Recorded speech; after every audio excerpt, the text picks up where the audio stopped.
തേക്കൻഡോ അസോസിയേഷൻ്റെ ട്രെയിനേഴ്സ്ക്കാണ് ഈ ഒരു 2 ദിവസമായിട്ട് ഒരു മൈൻഡ്ഫുൾനെസ് ട്രെയിനിങ് സെഷൻ സംഘടിപ്പിച്ചിട്ടുണ്ട്.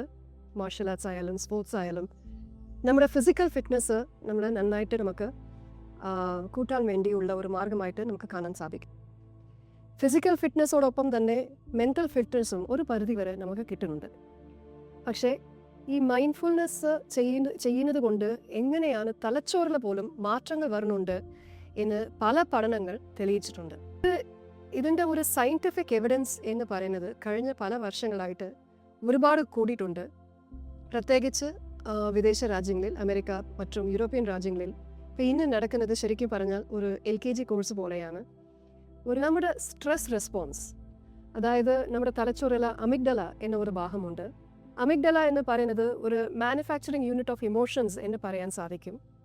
ഈ സ്ട്രെസ് ഹോർമോൺ മുഴുവൻ ശരീരത്തിലേക്കും പോകുമ്പോഴത്തേക്കും നമുക്ക് പല രീതിയിലുമുള്ള മാറ്റങ്ങൾ, നമ്മുടെ ഹാർട്ട് റേറ്റ് ഇൻക്രീസ് ആവുന്നുണ്ട്, നമ്മുടെ ബ്രീതിങ് ഇൻക്രീസ് ആവുന്നുണ്ട്, ടെൻഷൻ കൂടുന്നു, അതുകൊണ്ട് നമ്മുടെ ഇമ്മ്യൂണിറ്റി ബാധിക്കുന്നു. ഇങ്ങനെ പല രീതിയിലുള്ള മാറ്റങ്ങൾ നമ്മുടെ ശരീരത്തിൽ ഉണ്ടാവും. ഈ മെഡിറ്റേഷൻ അല്ലാതെ മൈൻഡ്ഫുൾനെസ് എന്ന് ചെയ്യുന്നത് കൊണ്ട് അമിഗ്ഡലയുടെ റിയാക്ടിവിറ്റി തന്നെ കുറയുന്നു. ശരിക്കും ഒരു വിപ്ലവം എന്ന് പറയുന്നത് ഒരു വ്യക്തിയുടെ മനസ്സിൽ നിന്നാണ് തുടങ്ങേണ്ടത് എന്ന് ഞാൻ വ്യക്തിപരമായിട്ട് ഒരുപാട് വിശ്വസിക്കുന്നുണ്ട്. അങ്ങനെ ഒരു വിപ്ലവത്തിൻ്റെ ഒരു തുടക്കമായിട്ടാണ് ഞാൻ ഇന്നത്തെ ദിവസം കാണുന്നത്.